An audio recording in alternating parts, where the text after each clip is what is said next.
Coach Jenkins, you seemed visibly upset by the officiating in this game. Can you dive into that a little bit? I just thought it was a sham. I mean, 44 free throws, 26-3 in the fourth quarter. To do that on NBA Cup night. I mean, this is such a story night across the league. So much history in the NBA Cup. You're going to do that on the NBA Cup night.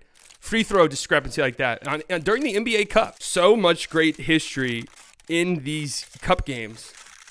You're going to disrespect it like that. Direct funding from the ICD, the Investment Corporation of Dubai. And that's how you're going to repay them. They were founded by the Al Maktoum family. They're the fourth biggest airline in the world. And you're going to disrespect the Emirates like that. On the Emirates NBA Cup night, presented by the Emirates, sponsored by Emirates Airlines. That's 46 free throws. 23. Like, that's what... you're going to disrespect the Al Maktoum family like that. The refs should not be employed.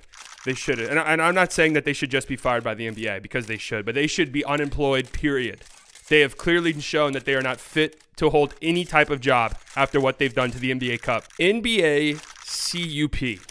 What does that spell? Huh? What? NBA Cup? Yeah. Okay. Now spell ICUP. ICUP. Oh. Folks, the NBA Cup, it just means more.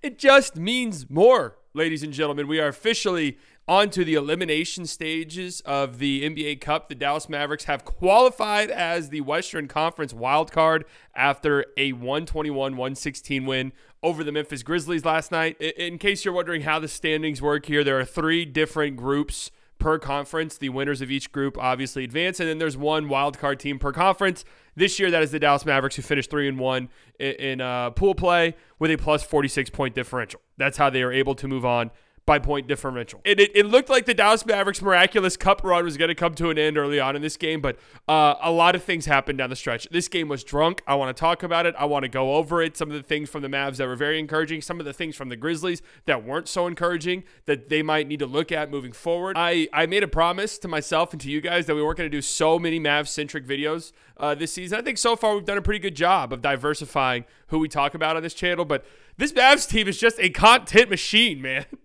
Everything that they do is worth talking about. It's miraculous, including this game. Let's start with this. This was the biggest comeback of the season so far for the Mavericks, who are down by 15 points with 9 minutes left in the fourth quarter. They had a miraculous turnaround in the fourth quarter. Quarters 1 through 3 in this game. I mean, it was just really, really difficult to watch. The Mavs finished this game with 25 turnovers. That is the most turnovers they've had as a team so far this season. In fact, they had 22, I think, with 3 minutes left in the third quarter. That was already their season high. So they broke their season high in turnovers with 15 minutes left in the game. They gave up 27 points off of turnovers. That is the most points off of turnovers they've given up in a game so far this season. They gave up 24 second chance points to the Memphis Grizzlies. They missed 14 free throws. They went 30 of 44 at the free throw line. Yeah, we're gonna talk about that here in a bit. 44 free throws. You did hear me correctly. It was just a gross game to start for the Mavericks. They were really struggling with the pace the Memphis Grizzlies play at. The Grizzlies play faster than any other team in the NBA so far this season, off of steals, off of live ball rebounds, off of makes. They push the pace more than anybody. And although I think the Mavericks did a pretty solid job, all things considered, and really clamped down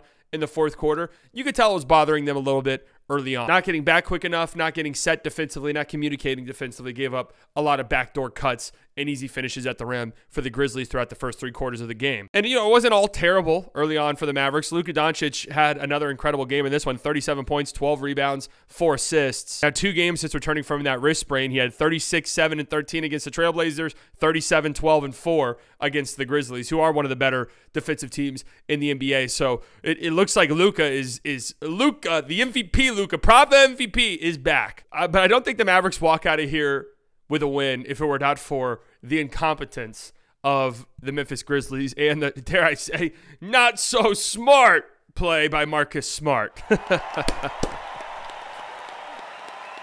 I'm going to add my reaction to the crazy last couple of minutes of this game at the end of this video, ripped from my live stream over on playback.tv/slightlybiased. If it's not in here, just know YouTube has silenced me, but I do plan on putting it at the end. Also, while I'm plugging things, I got to say, I got a call from YouTube today. They told me that my subscriber count is not accurate. We're at 999 million subs. That's the actual sub count of this channel. We're so close to 1 billion. So if you guys don't mind hitting that subscribe button, follow button, subscribe button, oh, we are so close to 1 billion. But the Grizzlies started to foul and foul and foul and foul. I mentioned the 44 free throws in this game for the Dallas Mavericks. They shot 26 in the fourth quarter alone. 26 free throws. Tim McMahon tweeted out that the free throw discrepancy in the fourth quarter was 26 for the Mavericks to 3 for the Grizzlies. That is the largest difference in a fourth quarter since the Clippers against the Spurs in 2015, a game in which hack of DeAndre Jordan was happening. And for whatever reason, my Mavs broadcast was not working last night, so I had to watch the Grizzlies broadcast, and they were mentioning it as the fouls were happening, that these were fouls. It wasn't like the referees just decided it was time to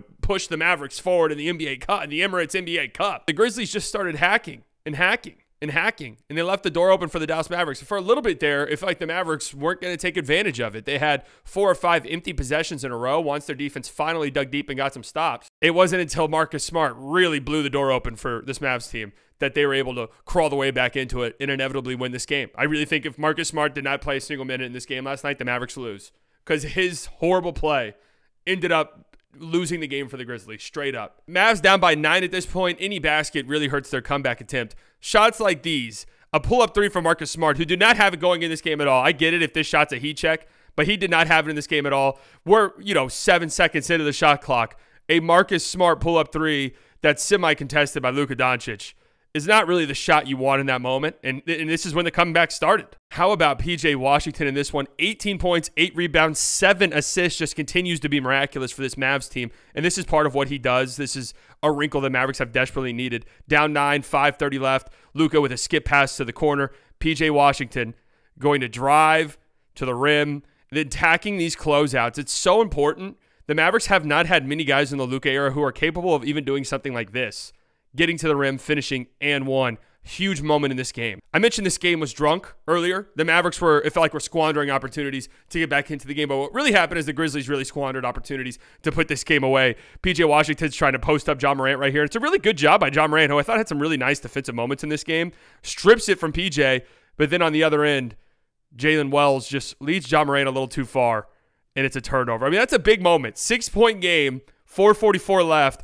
This ends up being a huge 4 or 5 point swing. Just now noticing on the replay here, Luka is such a subtle asshole. And I don't even think he's trying to be an asshole here, but it just comes off. Look at him make his way over to Ja Morant right here. Little pep in his step. Tough turnover. So the Mavericks weren't able to convert after that turnover. It ends up with no points for the Mavericks, no damage done for the Grizzlies.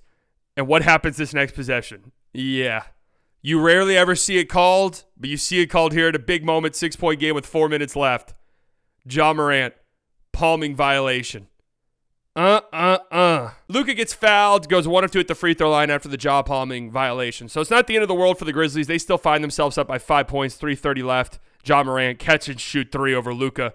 8-point game with 3:30 left. I mean, this is a huge hit from Ja Morant, and it really kind of felt like if the Mavs do not respond with a make on the other end, that could have been the deciding shot right there. Lost in the shuffle of what was a crazy last few minutes of this game was this 3 right here by Luka. Step back over Marcus Smart. His 3 balls looked really good since returning from that wrist injury. I mean, that's a huge make directly after the Ja Morant 3 to make it a 5-point game. Once again, I mean, look, Luka doesn't make this shot right here. The Grizzlies can go down, make it a double-digit game with 3 minutes left. That's really difficult to come back from. What a huge shot. Clutch. He's back. Bravo MVP.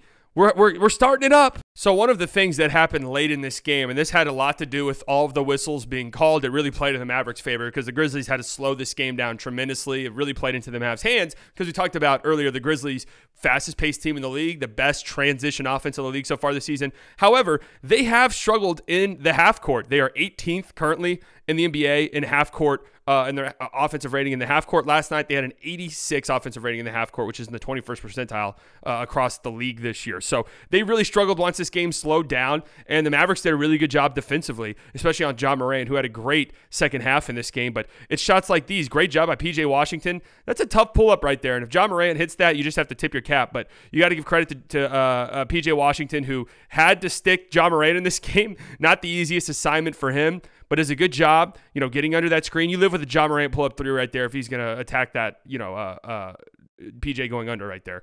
You live with that shot 10 times out of 10. Miss. So I already talked about that horrible Marcus Smart pull-up 3 that I thought was really kind of the spark for the Mavericks. This is really where the terrorism began. Luka's going to airball step back 3 right there. Marcus Smart inexplicably tries to save this ball out of bounds. And I'm watching the replay right now. I'm not so sure he didn't release that in time. Oh, no, I'm sorry. I see what the ref's calling now. He was standing out of bounds when he jumped to go get the ball. All right, so I'm going to give Marcus Smart the benefit of the doubt here and just assume that he thought Santi Aldama tipped this, which the way that Luka reacted, the way that everybody on the court reacted, I do not think that he did. And this is just a mind-numbing play right here from Marcus Smart. Why on earth are you attempting that? But the Grizzlies do luck out a little bit here. Kyrie Irving really struggled in this game. This triple threat three, we've talked about it on this channel, how good he is at these threes, these pull-up threes out of the triple threat. He misses a shot right there. Ball goes out of bounds. Clearly tapped off of Santi Aldama, but the refs say it went off the Mavericks. Now, here's where things get a little bit interesting because the Memphis Grizzlies did challenge this. Now, there's a new rule, and I would love to show you guys a different angle of this, but League Pass, I have 3 days until I can watch fucking Mavs games on League Pass. It's the stupidest rule the NBA has. Adam Silver, you've got to fix it. You've got to fix it. While the ball clearly went off of Derek Lively, Jaren Jackson Jr. was hooking Derek Lively's arm, and whenever they went to the replay, it was clear of day. Obviously, this is a new rule in the NBA this year that if you go back to review a play and you notice a foul during the review, you could call that foul. So Derek Lively did go to the free throw line after this. He was 1 of 5 from the line heading into this trip, and he sunk them both to pull the Mavericks within 3. And it does make me wonder, at what point is that really going to factor into coaches' decisions to challenge plays? Like, is this going to become something that makes them hesitant to challenge plays in the future? Because realistically, at the end of games, if you go look at an out-of-bounds play with how physical it gets towards the end, you could probably find a foul 3 or 4 separate times during a slow-motion replay review. Anyway, Derek Lively sinks both to make it a 3-point game, 2 minutes left. Ja Morant drives to the basket. Great help defense from the Mavericks. Great job by Derek Lively stepping up to help. Kyrie Irving guarding the dump off, hoping he can get it out to the corner in time if Ja Morant does swing it to the corner. Unfortunately, Kyrie guesses incorrectly here. He's expecting a little wraparound pass from Ja Morant, so he steps into Marcus Smart. The ball goes to the corner. So Kyrie's going to be late on this closeout. Fortunately, the Mavericks get lucky. Jaren Jackson Jr. misses it. Nice rebound. Here's where Marcus Smart terrorism continues. Okay, he's on a terror watch list after this one, after what we witnessed last night. A stupid frustration foul 90 feet away from the basket on Luka for no reason whatsoever. The Mavericks in the bonus. Luka goes 2 for 2 at the free throw line. It's now a 1-point game. Again, the pace of this game just slowed down so much compared to where it was in the second and third quarter. That really played into the Mavericks' hands. The Mavericks have a great half-court defense. The Grizzlies have a not-so-great half-court offense. Spencer Dinwiddie's icing this ball screen, not even letting Bane get to the screen. Really good job there. This forces Desmond Bane into the screener's defender. That's Derek Lively in a drop, ready to defend against that pull-up. Really nice contest by D-Live. The ball goes halfway down and out, so not, a horrible look or anything like that for Desmond Bane, but I think the Mavericks will live with a Desmond Bane pull-up, 18-foot jumper. Good rebound by P.J. Washington, who continues to be great on the boards. And now it's go time for the Dallas Mavericks. I mean, did you have any doubt in your mind when this shot was in the air what was going to happen? Kyrie pushes the ball quick, up to Spencer Dinwiddie, pull-up 3 in transition. Boom, baby! Spencer Dinwiddie gives the Mavericks a 2-point lead with 1:40 left. He's just been so big for this team over the last 5 games, closing in this game where they were pretty healthy. I mean, Najee Marshall was the only guy who was out. Clay made his return in this game. Quentin Grimes has been great. They closed with Spencer Dinwiddie, and he repays the favor massively. Big pull-up 3. And I was memeing on Taylor Jenkins at the beginning of this video, but I understand some of his frustration. I mean, I thought the Grizzlies were hacking the Mavericks, but, a play like this, you've called so many fouls in the fourth quarter. Pretty good job by the Dallas Mavericks, right? They're closing out to the 3-point line. Good work by Dinwiddie. Good recovery by Dinwiddie to get out to Bane as well to close off that pass. But Derek Lively picks him up. It's a nice shoulder bump by Jaren Jackson Jr. He has space. That's absolutely a foul. And they do not call that. They do not call that. Absolutely a foul by Derek Lively right there. His arm is just completely over Jaren Jackson Jr.'s shoulder. He misses. Luka gets the rebound. I mean, that ends up being huge because it's a 2-point game in that moment with 1:20 left. And, of course, it has to be Spencer Dinwiddie again, doesn't it? Pretty good job by Jaren Jackson Jr. here on Kyrie Irving. Kyrie skips it to the corner. Great extra by P.J. Washington. Spencer Dinwiddie. Send us home. And that wasn't technically the dagger. This was 33 seconds left. Mavs up by 3, a bucket. You pretty much iced the game. This pass right here, our guy Jokic Joestar, friend of the show, mentioned this on Twitter. We get so used to more Marcus Smart terrorism here, by the way. Marcus Smart, instead of playing defense, is flopping right here in an effort to sell a call. Hey, Marcus, you guys get a stop here? You're only down by 3 points. I hope you know that. Maybe try to play some defense. No, he's trying to sell a call. But this pass from Luka is a really, really sick pass that honestly we see so often from Luka that it's not even really a thing that we notice or care for anymore. P.J. Washington dagger 3 right there, but just a step-through pass. Luka's so good at these. right? Recognizes that, okay, Marcus Smart's flopping. He's trying to draw a foul call. No whistle's been blown. Marcus Smart get back into the play. Instead, he's just wandering around the court. Jaren Jackson Jr. contests hard. I can step through this, whip a pass. John Morant's guarding 2. P.J. Washington. Send us home. P.J. Washington. I told you, buddy! That's not what he said, but that's what I can say. It's a weird all-over-the-place game. A really impressive win for this Dallas Mavericks team, who are 9-1 now in their last 10 games. And, you know, the Bucks are also 9-1. You take a peek over at the Bucks schedule, and it's funny. I was doing that on the stream last night, and I was just rattling off Eastern Conference teams, saying, that team sucks, that team sucks. And someone was in my chat was like, you just named, like, the entire Eastern Conference. I was like, well, it's true. But the Mavericks are over the stretch where they have not been healthy whatsoever. They've rattled off wins against teams like the Grizzlies, who are top 10 in both offensive and defensive rating. The Knicks, who have been really, really good as of late. The Nuggets on the road. The Thunder. The Utah Jazz in Utah. Yeah, that's a game you're supposed to win. Guess what? That's been next to impossible for the Mavericks to win there for whatever reason as of late. A really impressive win for this Dallas Mavericks team. For the Grizzlies, I'm looking at Marcus Smart and I'm saying, dude, what the fuck was that? Is that like, are we going to lose a playoff game because you pull some stupid shit like that at the end of a playoff game? I mean, ask Celtics fans about that. That would be a little concerning to me, because I do think he's important for this team, but boneheaded moments like that are just like inexcusable. It really lost them the game in a lot of ways. I do think this is a really, really solid and strong Grizzlies team that is going to be in the mix in the Western Conference by the end of the season, especially considering they're still missing some rotational pieces and guys like John Morant, Jaren Jackson Jr. They've been careful with their minutes to start this season. And Jalen Wells wasn't great in this game. Luka was hunting him. It's the Grizzlies stuck Jalen Wells on Luka to start this game. Luka just, when he sees a rookie on him, he just knows that he's not ready for it. Rookies tend to bite a little bit more on the up fakes. Rookies tend to, get a little bit more handsy, and Luka's just punishes that over and over and over again. But Jalen Wells has been incredible for them so far this season. So this is a Grizzlies team that will have a lot to say by the end of the season. I promise you that. But in this one, they were a catastrophe in the last 8 minutes. Anyways, let me know what you guys think. Hopefully I'm attaching my my live reaction to this game at the end. If you don't see it, it's because YouTube said no. Playback.tv/slightlybiased. That's where you can watch these games with me. Make sure you guys hit the subscribe button. I love you so much. I love you. Good job getting out by Spence. Jaw 3. Just got to live. Just got to live there. Luka to answer. Big hit, Luka. Good stuff, baby. Luka. Oh, man.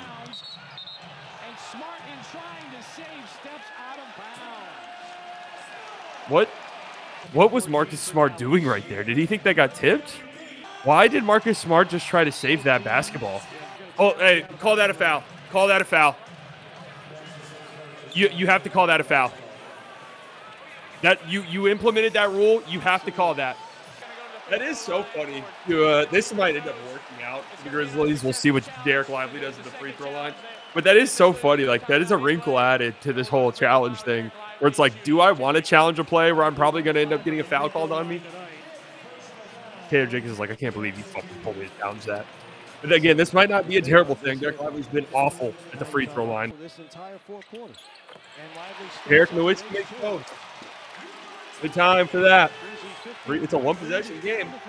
I expect the ball to be in his hands every time down the court. Rebound. Rebound. And a horrible foul in the backcourt by Marcus Smart. 4 free throws. Dinwiddie icing this ball screen. A tough pull-up. In and out. Great rebound by PJ. Mavs can take the lead. Dinwiddie. Boom, baby! Boom, baby! Mavs up 2! Lost that. Wow, I can't believe they did not call a foul there. Great defense by Lively. I think the Mavs got a little lucky.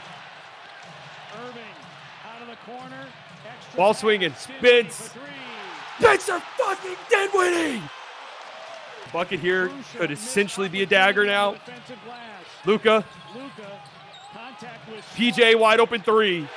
Boom, baby! Let's fucking go!